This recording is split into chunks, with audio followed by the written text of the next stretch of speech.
घना जंगल, चारों तरफ ऊंचे ऊंचे पेड़ और उनके बीचों बीच एक छोटा सा कच्चा घर। घर की दीवारें मिट्टी की बनी थी और ऊपर खपरेल की छत थी। घर के बाहर छोटा सा आंगन था जहाँ मिट्टी का चूल्हा बना रहता था। उसी घर में 2 बहनें रहती थीं। बड़ी बहन का नाम था गीता और छोटी बहन का नाम सीता। माता पिता कई साल पहले बीमारी में चल बसे थे। तब से यह घर और जीवन की सारी जिम्मेदारी गीता और सीता पर आ गई थी। बड़ी बहन गीता गंभीर स्वभाव की थी, काम में निपुण और समझदार, जबकि छोटी बहन सीता चंचल, मासूम और हंसमुख थी। उस शाम गीता काम से लौटी थी और सीता भी घर का काम लगभग समाप्त करके अपने दीदी की राह देख रही थी। गीता सिर पर लकड़ी का गट्ठर रखे आंगन में आई और बोली, देख सीता, आज का गट्ठर बड़ा भारी है। अब इसे कल सुबह गांव के बाजार ले जाकर बेचना पड़ेगा। आज की दाल तो तुझे ही बनानी पड़ेगी। दीदी, तुम हमेशा मुझे चूल्हे पर भेज देती हो, कभी तुम भी बनाओ ना। मैं भी लकड़ी उठाकर लाती हूँ तो तुम्हें भी कभी कभी चूल्हे पर बैठना चाहिए। अरे पगली, तू छोटी है, इसीलिए तुझे काम सीखना है। चूल्हा चौका, आटा पानी सब समझना होगा, वरना बाद में क्या करेगी। मैं तो चाहती हूँ कि तू सब जान ले। हाँ दीदी, मैं समझती हूँ, पर कभी कभी लगता है जैसे माँ हमारे साथ होती तो हमें यूँ मेहनत न करनी पड़ती। कितना अच्छा होता, माँ हंसते हुए हमें रोटी परोसती और बाबा चौपाल से लौटकर हमारे लिए कुछ खाने के लिए मिठाई लाते। अरे तू फिर क्या वही बातें लेके बैठ गई? सीता, भगवान ने माँ बाबा को हमसे छीन लिया, लेकिन हिम्मत भी दी है। ये जंगल हमारा साथी है। देख, जब पेड़ों की पत्तियां सरसराती हैं, तो मुझे लगता है जैसे बाबा की आवाज आ रही है। और जब चूल्हे की आंच में धुआं उठता है, ऐसा लगता है जैसे अम्मा पास बैठी हैं। हम अकेली नहीं हैं। दीदी, तुम हमेशा मुझे समझा देती हो। सच कहूँ, तुम्हारे साथ रहते हुए मुझे डर कभी नहीं लगता। चाहे घर कितना भी छोटा हो, लेकिन अगर तुम पास हो तो यह घर मुझे किसी राजमहल जैसा लगता है। दोनों बहनों ने उस दिन देर तक बातें की। चूल्हे पर दाल पक रही थी और घर के बाहर जंगल का सन्नाटा गहराता जा रहा था। लेकिन उस छोटे से घर में बहनों की हंसी और उनके विश्वास से एक अलग ही उजाला फैला हुआ था।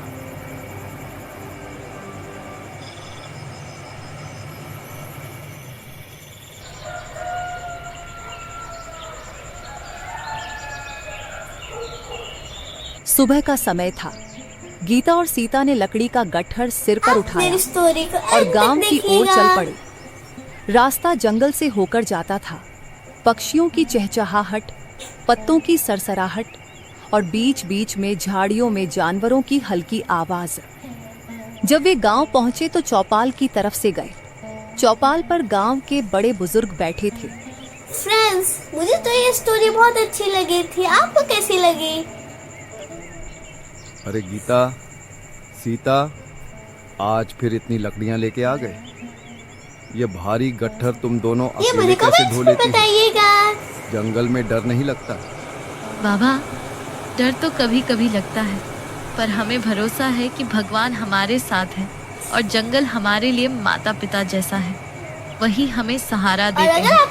हाँ बाबा, हमें पेड़ों से फल मिलते हैं, नदी से पानी मिलता है, लकड़ी मिलती है। जो कुछ मिलता है हम उसी से संतोष कर लेते हैं। हमें डर नहीं लगता। अभी हम चलते हैं बाबा, हमें देर हो जाएगी। इन सब लकड़ियों को बाजार में बेच के भी आना होगा। चल सीता। ये बोल के दोनों लकड़ियों का गट्ठर लिए बाजार की तरफ निकल जाते हैं। फ्रेंड्स, और कुछ समय बाद जब दोनों बहनें लकड़ियां बेच के घर आते हैं तो आसमान पूरा काला हो गया था। बरसात का मौसम था। शाम होते होते तेज आंधी शुरू हो गई। देखते देखते बारिश की धारें बरसने लगी। गीता और सीता अपने घर के अंदर बैठी। दीदी, छप्पर टूट ही जाएगा लगता है। सुनो, बाहर तूफान में पेड़ों की हिलने की आवाज भी आ रही है। अब हम कहाँ रहेंगे? डर मत बहन, भगवान सब देख रहे हैं, और अगर घर टूट जाएगा तो हम फिर से बनाएंगे। हिम्मत रख, जब तक हम दोनों साथ हैं कोई संकट हमें तोड़ नहीं सकता। बारिश पूरी रात चलती रही। घर की दीवारें गीली हो गई लेकिन छप्पर को कुछ भी नहीं हुआ। बहनें रात की खाना खाकर कोने में एक दूसरे के पास बैठी रहीं। दीदी, मुझे डर लग रहा है। अगर दीवार भी भीग भीग के गिर गई तो हम कहाँ जाएंगे? डर मत सीता, याद रख, कठिनाइयाँ हमेशा नहीं रहती। यह रात भी बीत जाएगी, सुबह सूरज निकलेगा और हम फिर से अपने इस घर में माँ बाबा के यादों के साथ जीने लगेंगे। और तू देख, छप्पर भी नहीं टूटा, तूफान अब रुक गया है, बस थोड़ी सी बारिश हो रही है। गीता ने सीता को थोड़ी सी हिम्मत देकर उसको चुप करा दिया था, लेकिन पूरी रात दोनों बहनों को अपने घर की चिंता सता रही थी।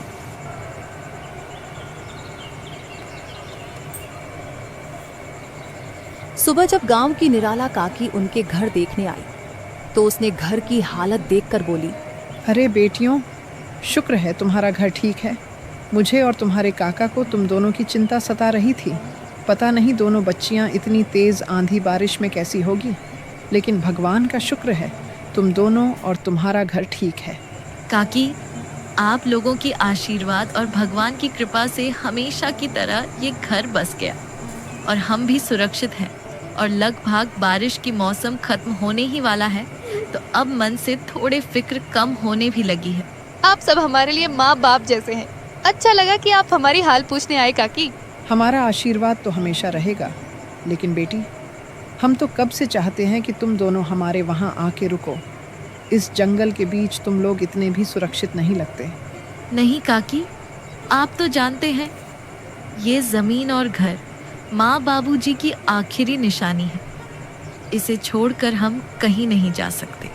हाँ, मैं जानती हूँ गीता, इसलिए तो तुम दोनों को ले जाने की तुम्हारे काका और मैं जिद नहीं करते। चलो बेटी, अभी मैं चलती हूँ।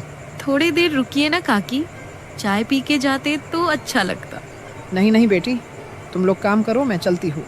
ये बोल के निराला काकी दोनों बहनों की हालचाल पूछ के वहां से चली जाती है और दोनों बहनें भी काम में लग जाती है। गीता पानी भरने नदी में जाती है और सीता रसोई के काम में लग जाती है। ये भी कमेंट्स में बताइएगा। बरसात का मौसम थम चुका था, खेतों में हरियाली लौट रही थी।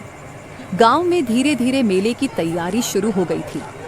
हर साल बरसात के बाद मेले का आयोजन होता था, पर हर बार की तरह गांव के लोग खुश कम और चिंतित ज्यादा थे। कारण था, गांव का जमींदार रामलाल और मुखिया हरचू दोनों आपस में मिले हुए थे और गरीबों से झबरन चंदा वसूलते थे।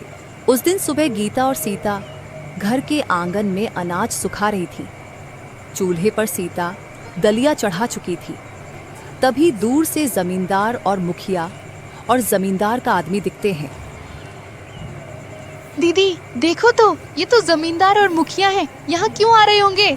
शायद वही होगा जिसकी मुझे आशंका थी। मेला नजदीक है और अब ये लोग चंदा मांगने आए होंगे, लेकिन चंदा मांगना नहीं, जबरदस्ती ऐंठना कहो। कुछ ही देर में जमींदार रामलाल और मुखिया हरखू एक नौकर के साथ आंगन में आ पहुंचे। रामलाल के चेहरे पर घमंड साफ झलक रहा था और हरखू इतराता चला आ रहा था। ओ गीता, सीता, हम आए हैं, थोड़ा आवाज लगाओ, गांव का मेला आने वाला है। हर घर से चंदा लेना है, गरीब अमीर सबको देना पड़ेगा। गीता ने नम्रता से आकर हाथ जोड़ लिया। जमींदार बाबू, हम तो दो अनाथ बहनें हैं, जैसे तैसे जंगल से लकड़ी बेचकर गुजारा करते हैं। हमारे पास इतना बचता ही कहाँ है कि चंदा दे सके। माफ कीजिएगा। ये सुन के रामलाल का चेहरा तमतमा गया। अरे ओ, हमें बहाने मत सुना। मेला गांव की इज्जत है। अगर तुमने चंदा नहीं दिया तो कल तुम्हारा नाम चौपाल पर खराब कर दूंगा। सबको बता दूंगा कि तुम दोनों बहनें गांव के काम में साथ नहीं देती। पिछले साल भी वही किया था तुम दोनों ने, लेकिन हमने तुम्हारी बातें मान ली थी। सीता तक चुप थी, मगर रामलाल के मुंह से ये सब बात सुन के वह बात सह नहीं पाई। जमींदार बाबू, गांव की इज्जत हमसे ज्यादा कौन समझेगा? हम भी तो गांव की ही बच्चियां हैं, लेकिन जो पेट भरने लायक अनाज मुश्किल से जुटाता हो, उससे आप सोना चांदी की तरह चंदा चाहते हैं? यह तो अन्याय है। हरकू मुखिया तुरंत बीच में कूद पड़ा। चुप रह लड़की, ज्यादा जबान मत चला। गांव के सम्माननीय व्यक्ति से कोई ऐसे बात करते हैं क्या? हम मुखिया हैं इस गांव के। हमें पता है किसके घर में कितना है। तू मत समझ कि तेरी गरीबी हमें नहीं दिखती। गरीब को हमेशा चुप रहना चाहिए और जो हुक्म दिया जाए मान लेना चाहिए। गीता ने गहरी सांस ली और शांत स्वर में बोली, मुखिया जी, हम आपकी इज्जत करते हैं, लेकिन जबरदस्ती चंदा लेना सही नहीं मैं आज आपके लिए मेला प्यारी गांव सी वालों की स्टोरी खुशी लेके के लिए आई हूँ। होता है, न कि किसी की ताकत दिखाने के लिए। हम चाहें तो अपने हाथों से मेला सजाने का काम कर देंगे, लेकिन चंदा देना हमारे लिए असंभव है। रामलाल और हरखू दोनों उनकी अपमान करते हुए बोले, सुना ना हरखू, ये लड़कियां हमें उपदेश दे रही हैं। इन्हें लगता है कि इनकी बात मानकर हम चंदा छोड़ देंगे। देखो लड़कियों, जमींदार और मुखिया की बात कभी टाली नहीं जाती, वरना नतीजा अच्छा नहीं होता। उनके धमकी और अपमान को देख के सीता को गुस्सा आ जाता है और गुस्से में बोलती है, नतीजा चाहे जो हो, हम अपना पेट काटकर आपका लालच पूरा नहीं कर सकते। आप बड़े हैं, आपसे झगड़ा नहीं करेंगे, लेकिन सच यही है कि गांव वालों के चंदे का हिस्सा मेले से ज्यादा आप लोगों के पेट में जाता है। आंगन में सन्नाटा छा गया।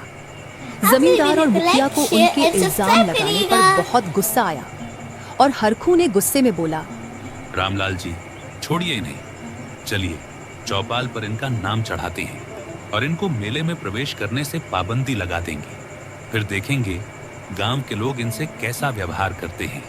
रामलाल ने ठंडी सांस लेकर कहा, ठीक है, हम अभी चलते हैं, लेकिन याद रखना लड़कियों, जमींदार की बात टालना आसान नहीं। आज नहीं तो कल तुम्हें हिसाब चुकाना ही होगा। इतना कहकर दोनों और उनका नौकर चले गए। गीता और सीता देर तक खामोश खड़ी रही। हवा में अजीब सा बोझिलपन था। दीदी, अब क्या होगा? अगर उन्होंने चौपाल पर हमारा नाम खराब कर दिया तो गांव वाले भी हमें ताने देंगे। हम तो पहले ही अनाथ हैं, सबके सामने और अपमानित होना पड़ेगा। डर मत बहन, सच का रास्ता हमेशा कठिन होता है, लेकिन हमें झुकना नहीं चाहिए। अगर हम आज हार गए तो कल यह जमींदार और मुखिया हम गरीब पर और जुल्म करेंगे। हमें डट कर खड़ा होना होगा। सीता ने अपनी दीदी की आंखों में देखा। वहां डर नहीं, बल्कि आग की तरह चमकता हुआ साहस था। उसने सिर हिलाया और बोली, हाँ दीदी, अब चाहे पूरा गांव हमें गलत समझे, पर हम सच से पीछे नहीं हटेंगे।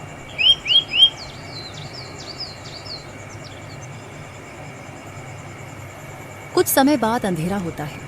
उस शाम दोनों बहनों ने चूल्हे पर खिचड़ी पकाई, लेकिन उनके दिलों में सवाल गहरे उतरते जा रहे थे।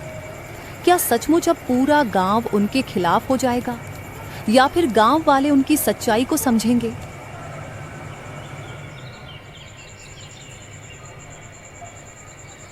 अगली सुबह गीता और सीता कुछ लकड़ियों को साथ लेके गांव के बाजार जा रहे थे।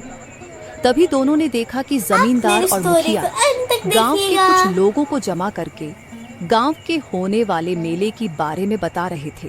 सुनो सुनो गांव वालों, इस साल का मेला हमारे गांव की शान है। हर घर से चंदा लिया जाएगा और कोई बहाना नहीं चलेगा। चाहे गरीब हो या अमीर, सबको देना पड़ेगा। मुझे तो ये स्टोरी बहुत अच्छी लगी थी। आपको कैसी लगी? उसका नाम गांव में बदनाम किया जाएगा। उसकी जमीन जायदाद पर भी बुरा असर पड़ेगा। याद रखो, मेरा हुक्म टल नहीं सकता। लोग चौपाल पर सहमे सहमे खड़े थे। कुछ ने डर के मारे तुरंत पैसे दे दिए थे, कुछ चुपचाप सिर झुकाकर खड़े रहे। तभी मुखिया की नजर गीता और सीता पर पड़ी। अरे देखो तो, ये दोनों बहनें भी खड़ी हैं। और अगर आपको ऐसी स्टोरीज पसंद है तो मुझे कमेंट्स में बताइएगा। पर मेले में चंदा नहीं दे आपके लिए ऐसी सकते। गांव स्टोरीज से बनाने दूर के लिए अब समाज से भी दूर हो जाओगी। दीदी, हमारे पास तो बस लकड़ी बेचकर जो मिलता है वही होता है। अब ये लोग चंदा मांग रहे हैं, हम कहाँ से देंगे? चुप रह सीता, सब सुन रहे हैं। पहले हम इनसे बात करते हैं। हमारी मजबूरी सबके सामने आएगी, तभी लोग हमारे साथ होंगे। गीता आगे बढ़ी और मुखिया के सामने हाथ जोड़कर बोली,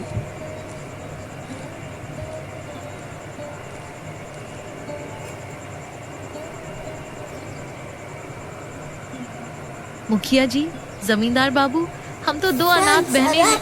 जो मिलता है उसी से पेट पालते हैं। ये सब गांव वालों के साथ आप भी जानते हैं। मेले में हम सेवा देंगे जैसे हर साल करते हैं, लेकिन पैसा देने की ताकत हम में नहीं। कृपा करिए, हमें माफ कीजिए। और जब माँ बाबूजी थे तब तो उन्होंने गांव के मेले में हर साल चंदा देते थे, लेकिन अभी आप लोग हमारी परिस्थितियों को समझे। क्या कहा तूने? पैसा नहीं दोगी? गांव का मेला कोई बच्चों का खेल है? अगर हर कोई तेरे जैसा सोचने लगे तो मेला ही ना लगे। और ऊपर से तू हमें समझाने चली है। कैसी लग रही है? गीता, तू अपने आप को बहुत सयानी समझती है, लेकिन मत भूल गांव में हमारी चलती है। तेरे घर की जमीन भी जंगल के किनारे है। अगर हम चाहें तो तेरे लिए रास्ता बंद करवा दे, तब देखना तू लकड़ी बेचने भी नहीं जा पाएगी। गांव वाले ये सब सुन रहे थे, पर डर के मारे कोई बोलने की हिम्मत नहीं कर रहा था। सीता डर रही थी, लेकिन गीता का चेहरा और कड़ा हो गया। जमींदार बाबू, हम गरीब हैं, लेकिन डरपोक नहीं। आपने सही कहा, गांव का मेला सबका होता है, लेकिन क्या मेला गरीबों के पेट काट कर होगा? अगर अमीर लोग दोगे तो ही मेला चल पाएगा। हम अनाथ बहनों से चंदा लेकर आप क्या अपनी इज्जत बढ़ाओगे? जो भी हो, हमारे हाथ से मेहनत का अन्न उठता है, दूसरों का हक नहीं छीनते। आप चाहें तो हमें मेले की सेवा से भी निकाल दीजिए, पर जबरदस्ती चंदा नहीं देंगे। गीता की बात सुनकर चौपाल पर सन्नाटा छा गया और सीता भी आगे आके बोलती है, हाँ दीदी सही कह रही हैं। हम तो मेले में हर साल पानी भरते हैं, मंदिर की सफाई करते हैं, यही हमारी भेंट है। लेकिन पैसे वो तो हमारे पास है ही नहीं। और ये बात हम भी जानते हैं, आखिर बात सिर्फ चंदे की नहीं है, जो हर साल आप दोनों हम बहनों को चंदे के नाम पे परेशान करते हो। जमींदार का चेहरा लाल हो गया। सीता की बात उसके सीधे दिल पे आ लगी थी। वो समझ गया कि सीता क्या कहना चाहती है। अरे ओ लड़की, बहुत जुबान चल रही है तेरी। थोड़े आवाज नीची करके बात कर। ये जो गांव के लोगों के सामने साहस दिखा रही है, याद रख, बाद में ये लोग तुझे बचाने नहीं आएंगे, तब खूब तमाशा देखेंगे हम। जमींदार बाबू, बच्चियां सच कह रही हैं। इनका हाल सबको पता है। इनसे जबरदस्ती चंदा लेना ठीक नहीं। जो सेवा ये बहनें करती हैं, वही सबसे बड़ा दान है। अरे चुप रहो तुम, तुम्हारी बातों से काम नहीं चलेगा। यहाँ जमींदार की हुक्म चलता है। गांव के उन्नति में जमींदार जी ने बहुत मदद की है। तुम लोग तो बस जबान चलाना जानते हो। मुखिया की बात सुन के अब गांव की औरतें भी बोलने लगी। ये भी कमेंट्स में बताइएगा। गीता सीता सच्ची मेहनतकश है, इनके पास पैसा कहाँ से आएगा? इन्हें छोड़ दीजिए। अगर आप इनसे चंदा लेंगे तो हम सब भी अपना चंदा रोक देंगे। गांव का माहौल बदल गया। जहां पहले डर था, अब धीरे धीरे विरोध की आवाज उठने लगी। जमींदार और मुखिया दोनों ने देखा कि अगर और दबाव डाला तो लोग खुलकर उनके खिलाफ खड़े हो जाएंगे।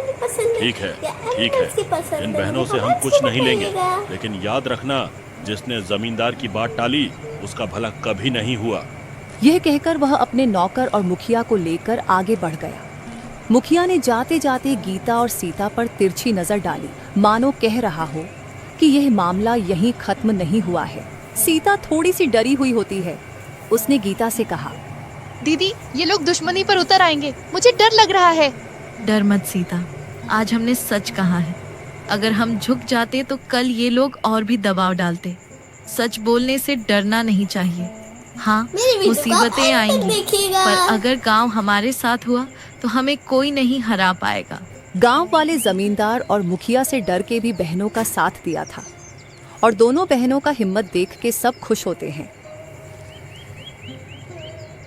लेकिन गांव वालों का साथ पाकर भी उस रात दोनों बहनें देर तक सो न सकीं। जंगल की हवा में सरसराहट थी, लेकिन उनके दिल में तूफान था। गीता जानती थी कि असली लड़ाई अभी शुरू हुई है।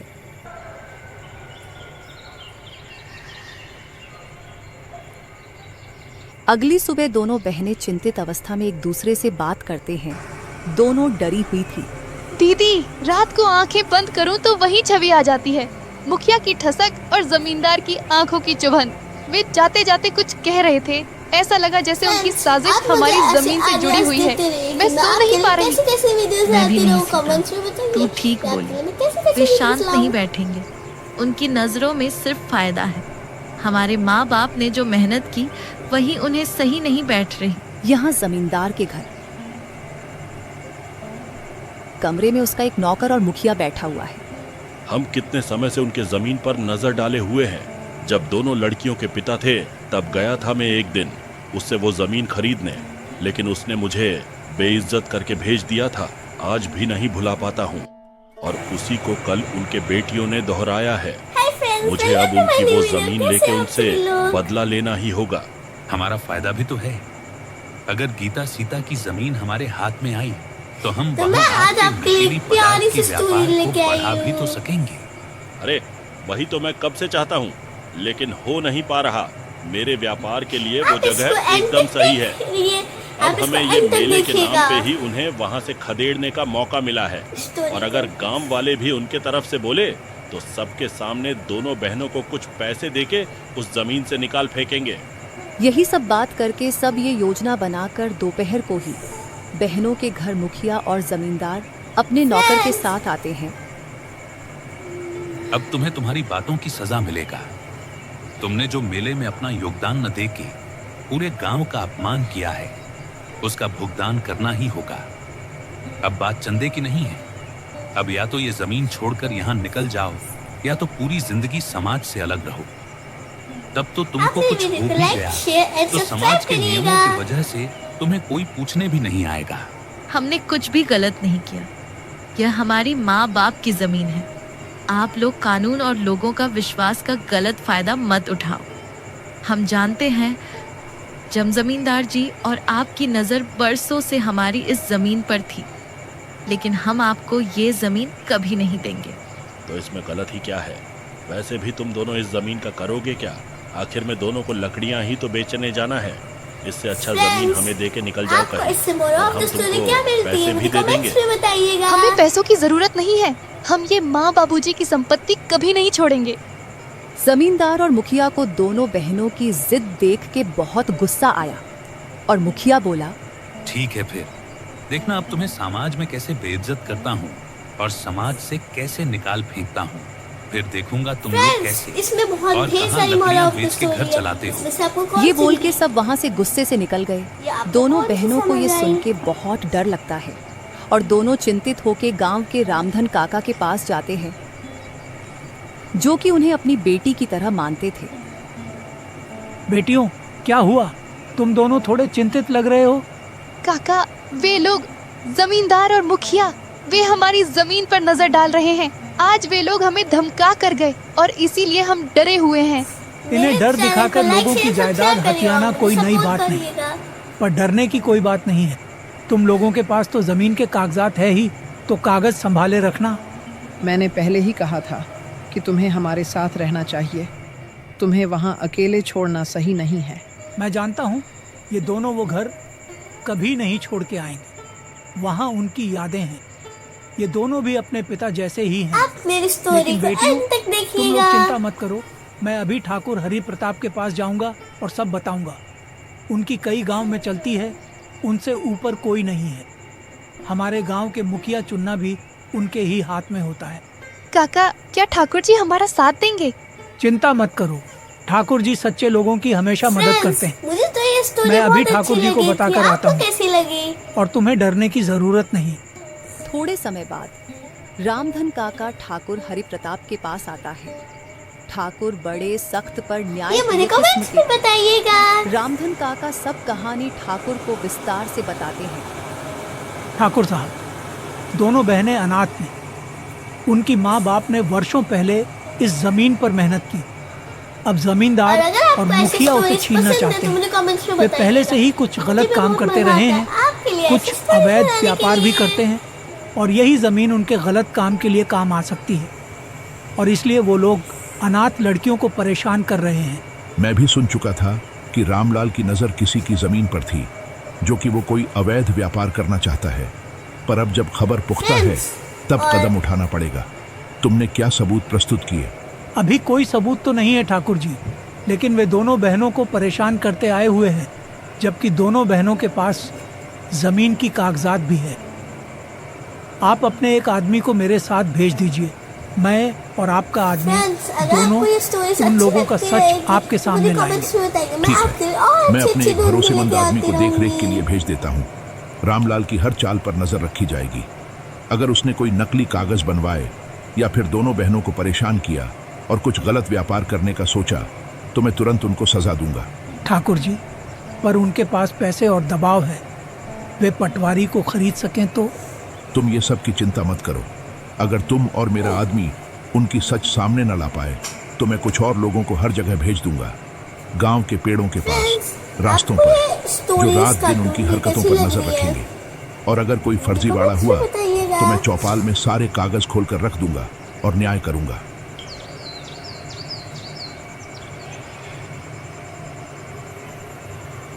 उसी रात रामधन काका और ठाकुर की आदमी ने जमींदार और मुखिया की निगरानी करते हुए सुना कि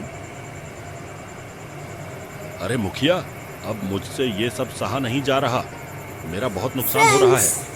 मुझे जल्दी से उन दोनों लड़कियों की जमीन लेनी होगी और व्यापार शुरू करना होगा। सब्र तो मुझसे भी नहीं हो रहा, लेकिन क्या करूं, दोनों लड़कियां बहुत जिद्दी है, नहीं मानेगी। कैसे नहीं मानेंगे? उनको उनकी ही भाषा में समझाना होगा। दोनों को आज रात ही जाके निकाल फेंकते हैं, बहुत मुंह चलता है उनका। अब हम हाथ चलाएंगे, फिर देखता हूँ डर के मारे अपनी जमीन कैसे नहीं देते हैं। तभी रामधन और ठाकुर का आदमी उनके सामने आते हैं और उनसे गुस्से में बोलते हैं, हम भी देखते हैं कैसे क्या कर लेते हो। बच्चियों को अकेला समझा है क्या? ये देखो ठाकुर, हरि प्रताप जी का आदमी, अब तुम दोनों की खैर नहीं, अब तो तुम लोगों की सच्चाई सबको पता चलेगा। मेले के नाम पे क्या क्या गलत योजना बनाते हो, अकेली लड़कियों को परेशान करते हो। ये बोल के रामधन और ठाकुर का आदमी तुरंत ठाकुर को सूचना देने जाता है और यहाँ जमींदार और मुखिया की चेहरे का रंग उड़ जाता है, जैसे उन्हें एक झटका लग गया था। एक पल में दोनों की सब योजना खत्म हो गई थी। रामधन काका और ठाकुर की आदमी ने ठाकुर को सब बताया और तब ठाकुर को बहुत गुस्सा आया। ठीक है, अब मैं समय तय कर रहा हूँ। कल चौपाल में मैं सब खोल दूंगा, सारे लोगों को यहीं लेके आ जाना। मैं तो पहले से उनके कर्मों को भांप रहा था, लेकिन मेरे पास कोई सबूत नहीं था। लेकिन अब मेरे खुद के आदमी ने ही सब देखा और सुना है, तो अब उनको मैं नहीं छोड़ूंगा। उनको सबके सामने धमकाकर उनकी सच्चाई सबके सामने बाहर लाऊंगा।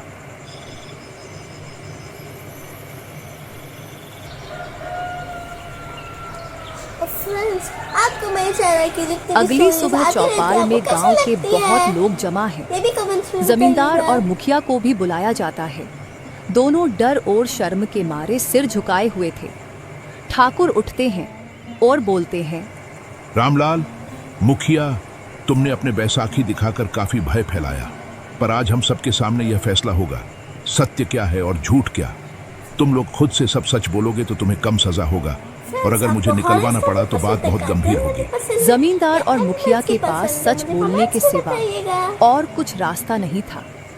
वे जानते थे कि ठाकुर को सब सच पता है और सबूत के तौर पे पिछले रात का घटना है, और इसीलिए दोनों ठाकुर के सामने गिड़गिड़ाने लगता है। ठाकुर जी, हमसे भूल हो गई। हमें दोनों बहनों से चंदा मांग के उनको परेशान नहीं करना चाहिए था। हमें माफ कर दीजिए। वाह, माफी भी ऐसे सफाई से मांग रहे हो जैसे हमको कुछ पता ही नहीं है तुम्हारे बारे में।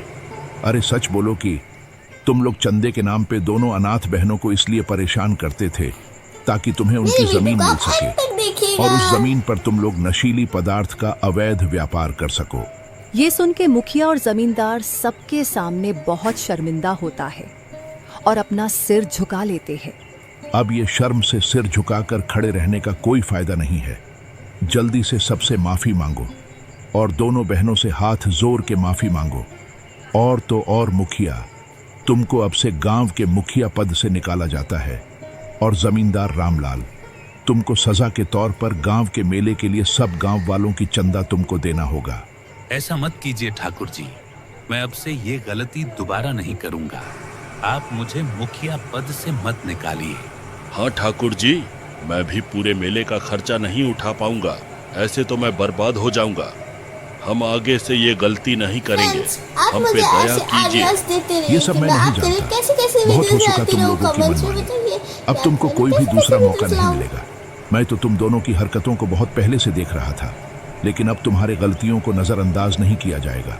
ठाकुर उनकी एक नहीं सुनता और दोनों को सजा के तौर पर ठाकुर ने सबके सामने दोनों को बहनों के सामने माफी मंगवाई और हरखू को मुखिया पद से बहिष्कार किया और जमींदार को मेले का खर्चा अकेला उठाने को दिया। और मुखिया और जमींदार भी ठाकुर की बात टाल नहीं सके और ना चाहकर भी बात माननी पड़ी। कुछ समय बाद गांव के सब लोगों के अपने अपने घर जाने के बाद दोनों बहनें ठाकुर को शुक्रिया अदा करने लगते हैं।